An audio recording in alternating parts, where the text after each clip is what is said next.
사랑하는 여러분 반갑습니다. 월요일 새벽입니다. 우리 찬송가 323장 우리 힘차게 부르면서 월요일 새벽 기도를 시작하겠습니다.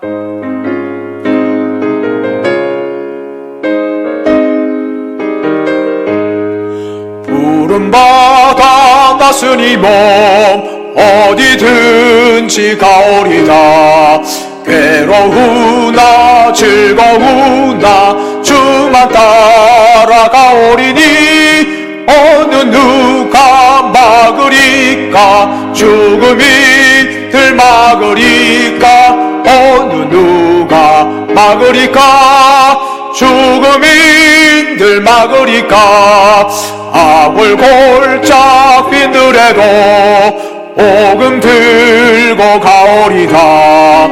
소돔 같은 거리에도 사랑 안고 찾아가서 종의 몸에 지닌 것도 아낌없이 드리리다. 종의 몸에 지닌 것도 아낌없이 드리리다. 존귀 영광 모든 곳에 주님 홀로 받으소서.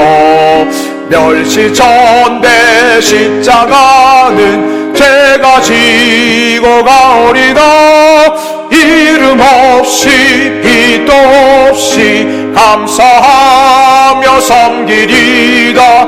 이름 없이 빛도 없이 감사하며 섬기리다.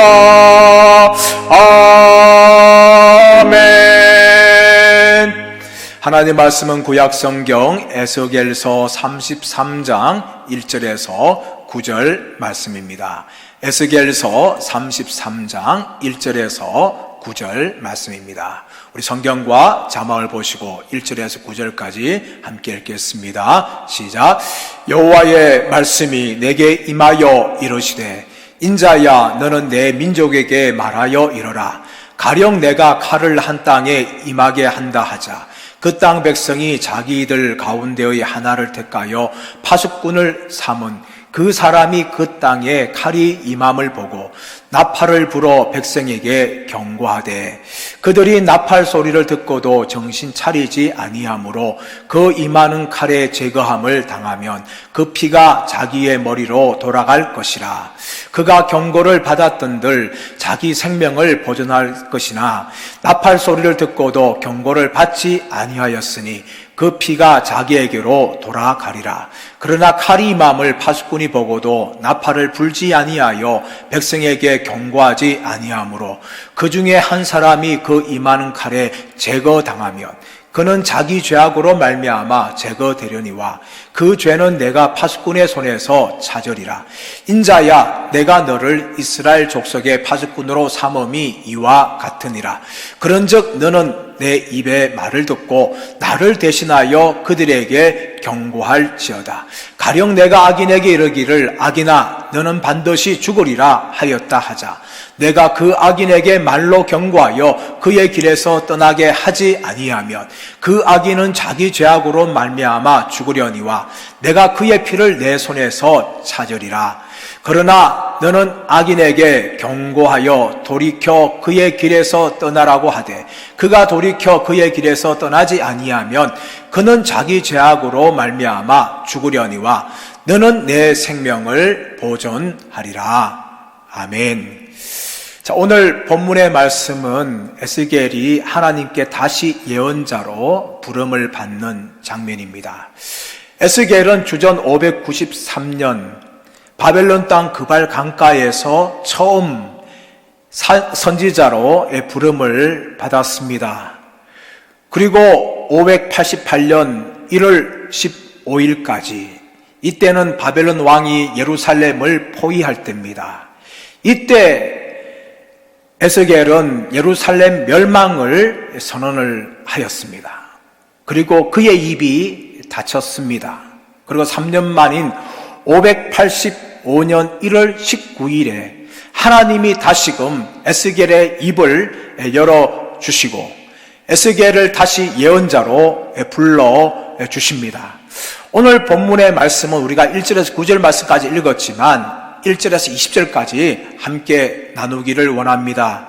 본문의 말씀 우리가 읽었던 것처럼 두 부분으로 나누어집니다. 1절에서 9절까지는 영적 파수꾼의 사명과 책임에 대해서 말씀하고 있습니다. 하나님께서는 에스겔을 영적 파수꾼을 부르시면서 이 파수꾼의 사명이 무엇인지에 대해서 1절에서 6절까지 일반적으로 설명을 합니다. 파수꾼은 적을 경계하는 거죠. 적이 언제 공격하는지, 적의 동향이 어떤지를 잘 살펴보고 만약에 공격의 조짐이 보이면 파수꾼은 나팔을 3개 불러야 됩니다. 그래서 적의 공격을 경고하는 거죠. 그 나팔 소리를 듣고 적의 공격을 바라보고 수비를 하게 되어 있습니다. 그런데 이 나팔수가 적의 공격을 보고도 불지 않는다면 수비를 할 수가 없어서 적의 공격에 의해서 전멸을 당할 수가 있습니다. 파수꾼이 나팔을 부른데도 수비를 하지 않는다면 그 사람의 책임입니다. 그러나 이 파수꾼이 나팔을 불지 않고 망한다면 그 책임이 바로 파수꾼에 있는 것입니다. 하나님이 그것을 설명하시면서 이제 에스겔을 이스라엘의 영적 파수꾼으로 다시 세우시면서 에스겔에게 영적 파수꾼의 이 사명과 책임에 대해서 하나님께서 말씀을 합니다. 이 에스겔이 하나님의 말씀을 듣고도 말씀을 전하지 않아서 이스라엘 백성들이 멸망하게 되어지면 하나님께서는 에스겔에게서 그 피를 찾겠다라고 말씀하셨습니다. 그런데 에스겔이 하나님의 말씀을 전했는데 이스라엘 백성들이 듣지도 아니하고 그 말씀으로 말미암아 돌이키지 않는다면 그 책임은 에스겔의 책임이 아니라 이스라엘의 책임이라는 것을 하나님이 말씀을 합니다. 에스겔은 주전 593년에 부름받아서 예루살렘의 멸망에 대해서 경고하였습니다. 그러나 이스라엘 백성들은 이 에스겔의 나팔 소리에 귀를 기울이지 않았습니다. 대신에 거짓 선지자들의 소리에 귀를 기울였습니다. 에스겔은 하나님의 말씀대로 예루살렘이 멸망 것에 대해서 선언을 하였습니다. 그러나 거짓 선지자들은 평안하다, 평안하다, 우리 예루살렘은 아무런 문제가 없을 것이다 하면서 거짓 평안을 선언을 하였습니다. 이스라엘 백성들은 에스겔의 나팔 소리를 듣지 아니하고 거짓 선지자들의 평안의 소식에 대해서 귀를 기울였습니다. 그 결과 어떻게 되었습니까? 예루살렘은 느부갓네살 왕의 공격에 의해서 철저하게 파괴되었고 수많은 사람들이 죽었고 포로로 잡혀가게 되었습니다.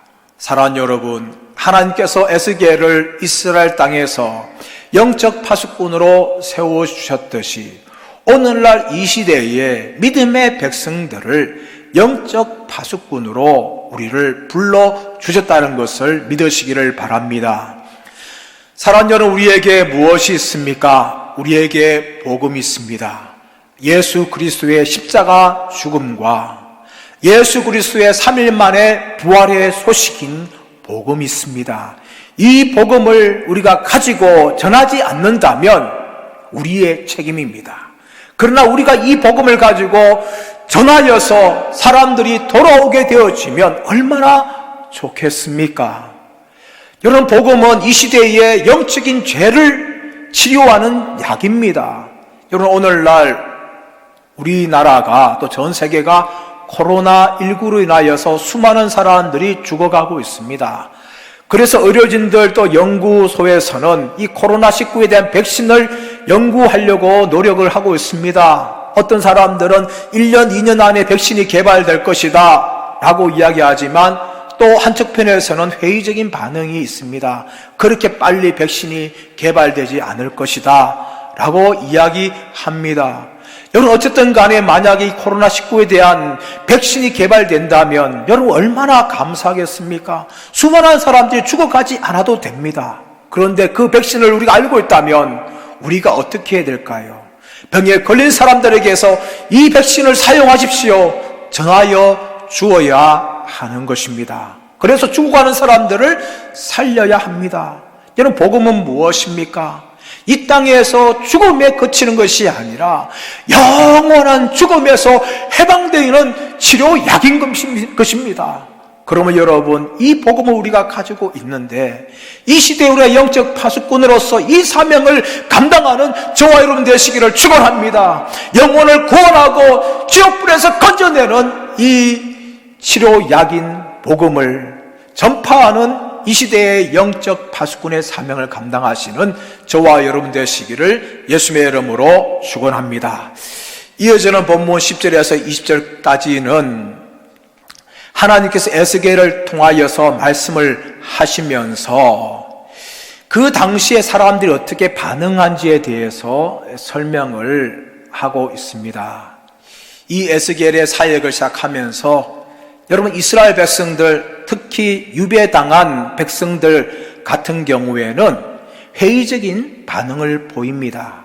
그들이 어떻게 반응하고 있는가 하면 허물과 죄로 인하여서 쇠퇴하고 있는 우리들에게 어떤 구원의 가능성이 있겠는가, 그렇게 10절에서 반문합니다. 그러자 11절 하나님께서는 나는 악인이 죄 가운데 죽는 것을 기뻐하지 않는다. 악인이 그 죄에서 돌이켜 사는 것을 기뻐하는 하나님이라는 것을 설명을 하십니다.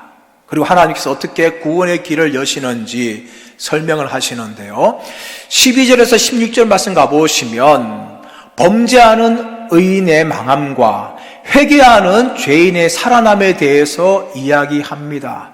하나님께서 두 사람을 이야기하죠. 의인과 죄인을 이야기합니다. 이 의인은 어떤 사람이었습니까? 한때 의인이었습니다. 그런데 그 의인의 길에서 벗어나서 죄의 길로 나갑니다.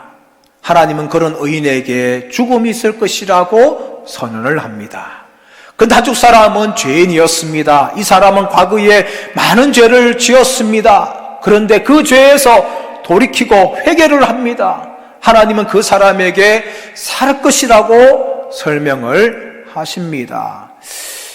이 말을 들었던 이스라엘 백성들은 어떻게 반응합니까? 하나님, 주의 길이 이해가 되지 않습니다. 왜 그렇게 하십니까? 라고 17절 반응을 하지요. 그러나 하나님께서는 18절에서 20절까지 똑같이 다시금 말합니다. 너희가 의인을 할지라도 죄 가운데 나간다면 너희는 반드시 죽을 것이다. 그러나 너희가 죄인이지만 그 죄를 회개하고 돌이킨다면 살아날 것이다 라고 말씀합니다. 하나님, 왜 이렇게 말씀을 하시는 겁니까? 바로 예루살렘이 죄로 말미암아 멸망을 당했기 때문입니다. 그러나 그 멸망에서 회개할 때에 살아날 것이라고 하나님이 희망의 말씀을 선언하시는 것입니다. 여러분, 그것이 바로 주의 구원의 방법입니다. 하나님은 우리가 과거에 어떤 죄를 지었다 할지라도 그 죄에서 돌이키는 자에게 하나님께서는 생명을 선언해 주십니다. 사랑하는 여러분, 우리는 이것을 보면서 우리의 삶을 다시 한번 점검하기를 원합니다. 여러분, 우리는 신앙생활을 하면서, 인생을 살아가면서 우리 모두가 다 거의 과거에 매여서 살아갑니다. 어떤 사람은 과거의 영광에 매여 있죠. 이 사람들은 나는 한때는 이라면서 강조를 합니다. 여러분, 신앙생활도 마찬가지입니다. 한때는 잘 믿었다. 그러나 여러분, 지금은 어떻습니까? 여러분, 과거에 예수 잘 믿은 거, 내가 젊을 때 예수 잘 믿고 충성하는 거 중요하지 여러분. 그러나 여러분, 지금은 어떻습니까? 과거에 한때 내가 그렇게 살았는 것보다 지금 그렇게 살아가는 것이 훨씬 하나님 앞에 칭찬받는 것입니다. 사랑하는 여러분, 우리의 모습이 이 과거의 영광에 머물지 않기를 축복합니다. 과거보다 지금 더욱더 충만하고 지금도 더욱더 뜨겁기를 축원합니다. 반대로 어떤 사람은 이 과거의 죄, 과거의 실패에 매여서 살아가는 사람들이 많습니다. 세상 사람들도 그렇고 예수 믿는 우리들도 그렇습니다. 여러분, 과거에 실패 없는 사람이 누구 있습니까? 그러나 여러분, 하나님은 우리의 과거를 묻지 않습니다. 중요한 것은 무엇입니까? 지금입니다. 과거에 내가 실패하고 과거에 내가 죄를 지었다 할지라도 지금 예수님을 잘 믿고 지금 깨어있으면 되는 겁니다. 과거의 실패와 과거의 죄는 회개하면 되는 겁니다. 회개할 때 하나님께서는 과거를 기억하지 않는다라고 말씀합니다. 여러분, 더 이상 과거의 실패에 과거의 죄에 발목을 잡히지 않기를 축복합니다. 중요한 것은 지금입니다. 과거에 실패한다 할지라도 지금 회개하고 지금 예수님을 잘 믿으면 축복의 문이 열릴 줄 믿습니다. 사랑하는 여러분, 우리는 과거에 머물지 않기를 원합니다. 과거의 영광에도 여러분 머물지 마십시오. 또 과거의 실패에도 머물지 마십시오. 중요한 건 현재입니다. 현재 우리의 신앙이 뜨겁고 충만하기를 축복합니다. 여러분, 그것이 하나님을 기쁘시게 하는 길입니다. 사랑하는 여러분, 하나님은 이 시대에 우리를 영적 파수꾼으로 세우셨습니다. 우리에게 있는 복음은 이 땅의 문제뿐만 아니라 영적인 문제를 해결하는 이 시대의 치료약입니다. 여러분, 그 복음을 가지고 죽어가는 사람들 향하여서 전하시고 그들을 영생으로 초대하시는 저와 여러분 되시기를 축복합니다. 그리고 더 나아가서는 과거의 실패나 과거의 영광에 머물지 마시고 오늘 하루 충만하기 원합니다. 우리의 현재의 삶이 뜨거워지기를 원합니다. 그래서 하나님을 지금 이 순간 뜨겁게 믿으시고 뜨겁게 주의 몸된 교회를 위해서 충성하시는 저와 여러분 되시기를 예수님의 이름으로 축원합니다. 이제 합심하여서 기도할 때에 우리 교회와 또한 대구 땅과 이 나라 민족을 바라보면서 합심하여서 기도하기를 원합니다. 주님 부르고 기도하겠습니다. 주여, 주여, 주여. 하나님 아버지, 하나님 아버지, 정말 아직까지 코로나가 흔들리지 않고 있습니다. 하나님, 우리 성도들을 보호하시고로부터 하나님이 아버지 지켜주시고 보호하여 주시옵시기를 원합니다. 또 성도들의 경제적인 어려움을 지켜주시고 해결하여 주옵시기를 원합니다. 육신의 질병을 치유하여 주옵시기를 원합니다. 아버지는 많은 하루들이 있습니다.